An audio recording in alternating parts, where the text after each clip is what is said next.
حياكم الله متابعين الشيف صفاء. اليوم راح نعمل لكم طريقة البرجر، طريقة جدا رائعة مع الصوص، مع صوص الجبنة. حاليا راح نعمل صوص الجبنة. بدنا ملعقة زبدة نذوبها. بعد ما ذابت عندنا راح نضيف ملعقة طحين،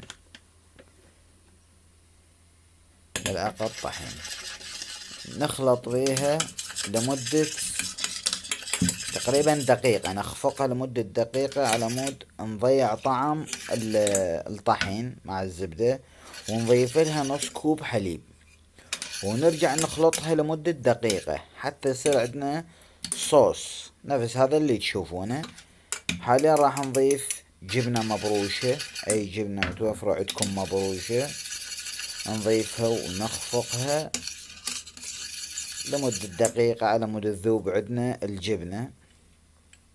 حاليا راح نضيف ربع ملعقة صغيرة كركم، اول شي على مود الطعم، وثاني شي على مود اللون يعطينا لون اصفر. الصوص اصبح عندنا جاهز. حاليا راح نقلي البرجر. الصوص هذا هسه حاليا هاي راح نضيف المايونيز، ضفت ملعقة مايونيز ونرجع نخفقها، واصبح عندنا الصوص جاهز. حاليا عندنا صمون البرجر هذا الدائري، ضفنا عليه الصوص، ضفنا عليه البرجر، ضفنا قطعة جبنة، تضيفون سلطة، مخلل، طماط حسب رغبتكم. انا راح اضيف فقط مخلل خيار او طرش خيار.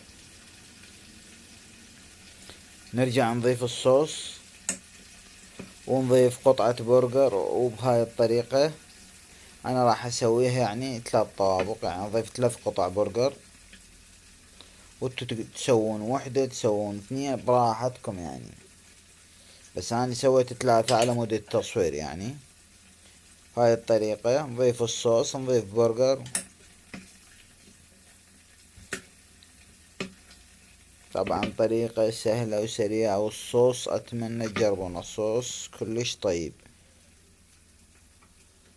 وبهاي الطريقة اصبحت عندنا جاهزة، اتمنى تنال اعجابكم. تحياتي لجميع المتابعين.